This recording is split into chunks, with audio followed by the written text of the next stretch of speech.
ধনী ব্যক্তিদের হিসাব ভিন্ন, আমাদের মতন গরিব ব্যক্তিদের হিসাবও ভিন্ন। আমরা ভাই গরিব মানুষ, আমাদের চিন্তা করতে হয় কেরিয়ার নিয়ে। যখন বয়স হয় 20, 22, 25, তখন আমাদেরকে বোঝার মতন কোনো মানুষ থাকে না যারা আমাদেরকে একটু সাহায্য করবে, যাদের সাহায্য পেয়ে আমরা একটু মানসিক শান্তি পাবো। ওই সাহায্য করার মানুষ থাকে না। 18% মানুষই এই বয়সে গিয়ে মানসিক রোগে আক্রান্ত। একটাই তাদের মাথায় টেনশন, তাদের কেরিয়ার নেই, তাদেরকে কেরিয়ার গুছাতে হবে।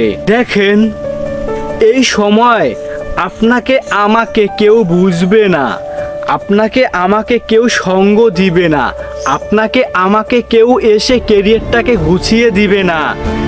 নিজের ভিতরে কনফিডেন্স তৈরি করতে হবে যে হ্যাঁ, আমার তো কেউ নেই, আমি তো জন্মগতভাবেই গরিব, এখন আমাকে কিছু করতে হবে, আমাকে অনেক টাকার মালিক হতে হবে, এই গরিবই দূর করতে হবে জীবন থেকে। এর জন্য আপনাকে কঠোর পরিশ্রম করতে হবে।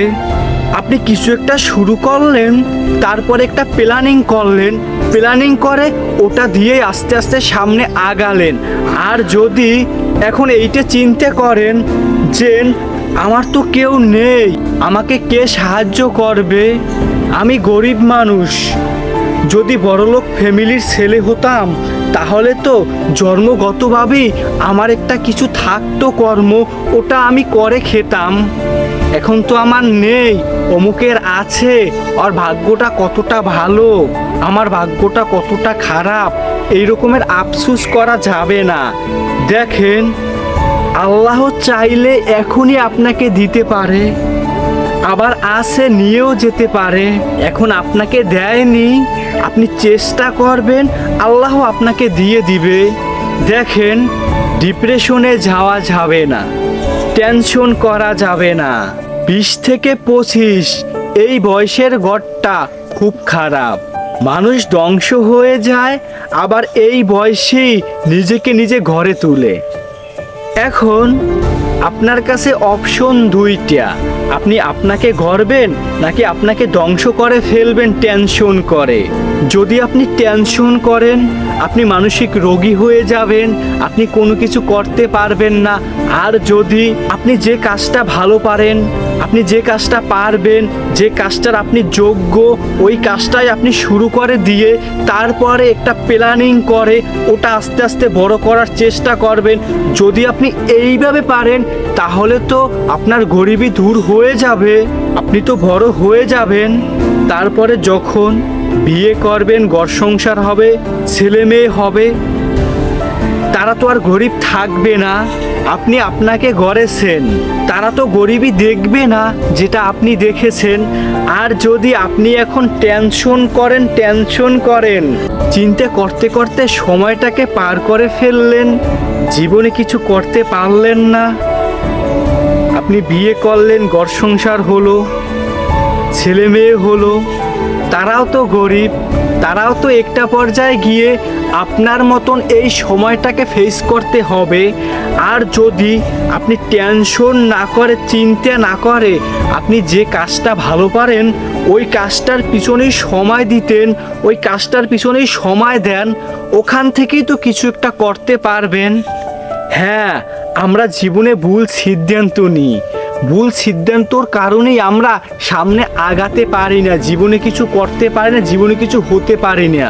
এখন আসি, সঠিক সিদ্ধান্তটা কিভাবে নেবেন।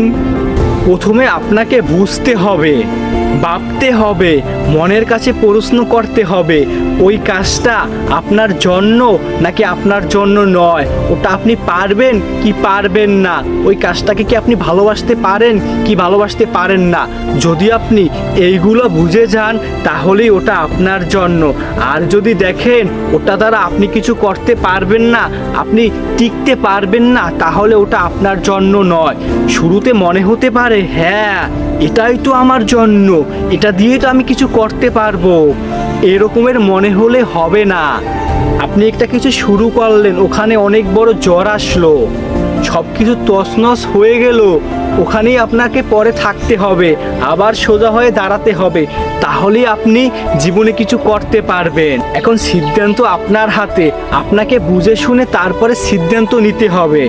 সঠিক সিদ্ধান্ত নিতে পারলেই আপনি জীবনে কিছু করতে পারবেন। ভুল সিদ্ধান্ত আপনার জীবনটাকে ধ্বংস করে ফেলবে। তাই টেনশন করা যাবে না। যখন কেউ না থাকে তখন আল্লাহ থাকে। আপনি চেষ্টা করবেন কিছু একটা করার, দেখবেন আল্লাহ রাস্তা তৈরি করে দিবে। আর যদি বসে বসে টেনশন করেন, ডিপ্রেশনে চলে যান, মানসিক রোগী হয়ে যান, আপনি জীবনেও কিছু করতে পারবেন না। এইভাবেই আপনার সময়টা কেটে যাবে। এখন সিদ্ধান্ত আপনার কাছে। যে কথাগুলো বললাম যদি আপনি মানতে পারেন, আপনার জীবনটা কিছুটা হলেও পরিবর্তন হবে ইনশাআল্লাহ।